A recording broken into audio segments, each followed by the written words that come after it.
Let's talk a little bit about the brand resonance model from chapter 3 in the text.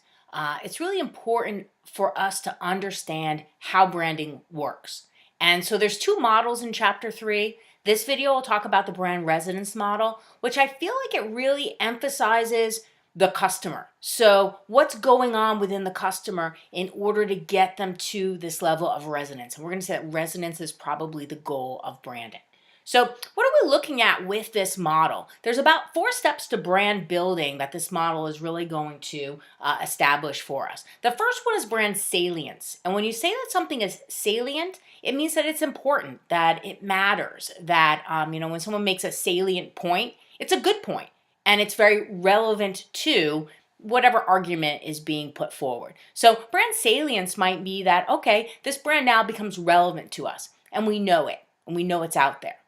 The second step is kind of 2 things that need to happen. The brand needs to perform, and we also need to develop and to communicate to the customer and deliver to the customer a certain type of brand imagery. So there needs to be performance and imagery.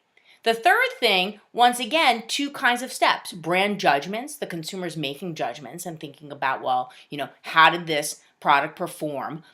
What is this brand about? Like, what do I think about this brand imagery? What does it mean? And also developing feelings around that. And then finally, as we would assume with a brand resonance model, the last step is brand resonance. When something resonates with us, we connect with it on a very deep level. So brands are constantly looking to develop this resonance, to connect with customers in a deep way. When you have that kind of resonance, I think that brands get the benefit of the doubt. Customers can't always tell you what a brand means to them, but when a brand resonates with them, they're going to continuously make that choice and incorporate that brand into their life. So let's take a look at what it looks like. And like any good model that is a process model, it's going to be a pyramid or a triangle. And you can see we start at the bottom with salience, and then we work up to performance and imagery, judgments and feelings, and then finally to resonance. And all these pieces build on top of each other. So guess what? If you can't establish salience, it doesn't matter how your brand performs or the imagery that you've imbued in it. It's not going to make a difference. You're never going to get to resonance unless you have performance, unless you develop those feelings within customers. So all of these different pieces are contingent upon one another.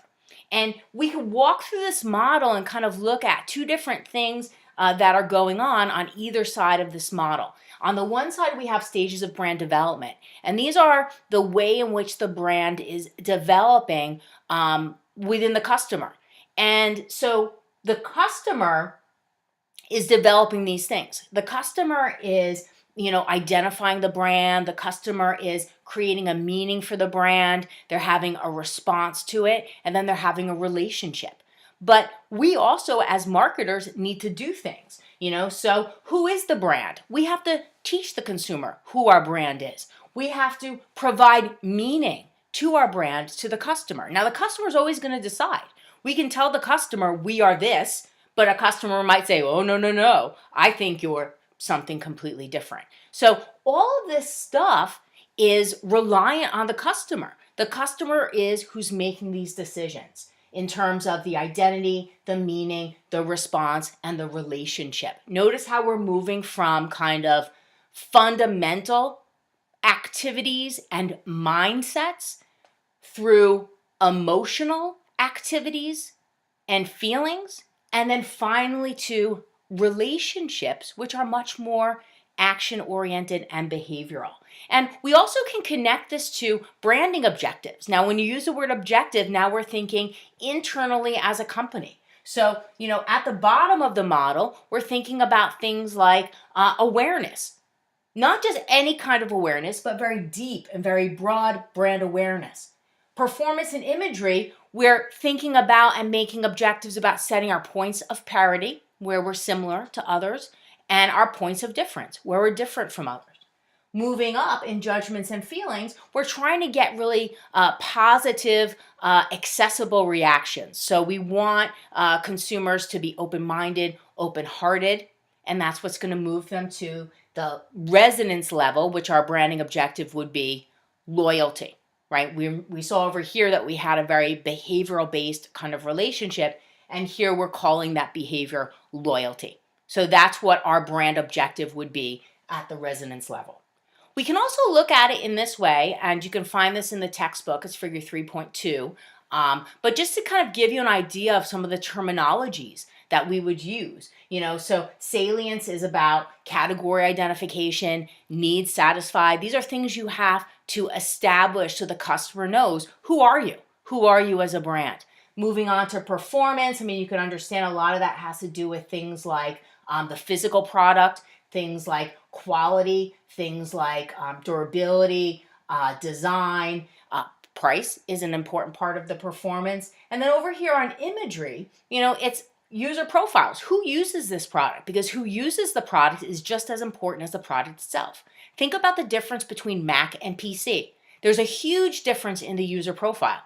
And Apple really leverages that because it wants people to be Mac and not be PC. So we have to show Mac is this and PC is that, and that's part of the imagery. We also think about giving our brand a personality. And some of this goes back to our brand mantra that we've been emphasizing. But really, you want your brand to be like a little person because we have relationships with people. We don't have relationships with products.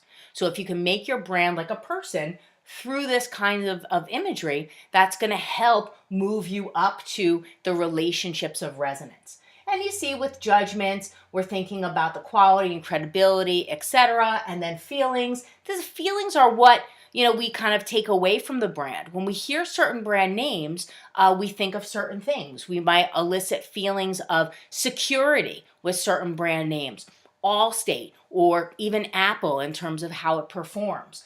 Some brands we think of fun. Coca-Cola might be a brand that is a fun brand, or Pepsi might be a brand that's a fun brand. And these are all the feelings that we take away from that brand. And all of this stuff, whether it be salience, performance, imagery, judgment, and feelings, all this brings us to the top of the triangle, which is resonance, which is what we're really going after. And I think that loyalty is the number one term that we use to refer to this resonance. But don't forget too, engagement. Engagement is the word of the 21st century. 2013, 2012, these were years in which engagement rose to prominence in marketing speak. Everybody wants to engage customers. That's important because that's something that's action-oriented, it's behavioral. The more that you can connect with customers in their minds, in their hearts, and through their action, that's where you're going to be really successful. And all of that stuff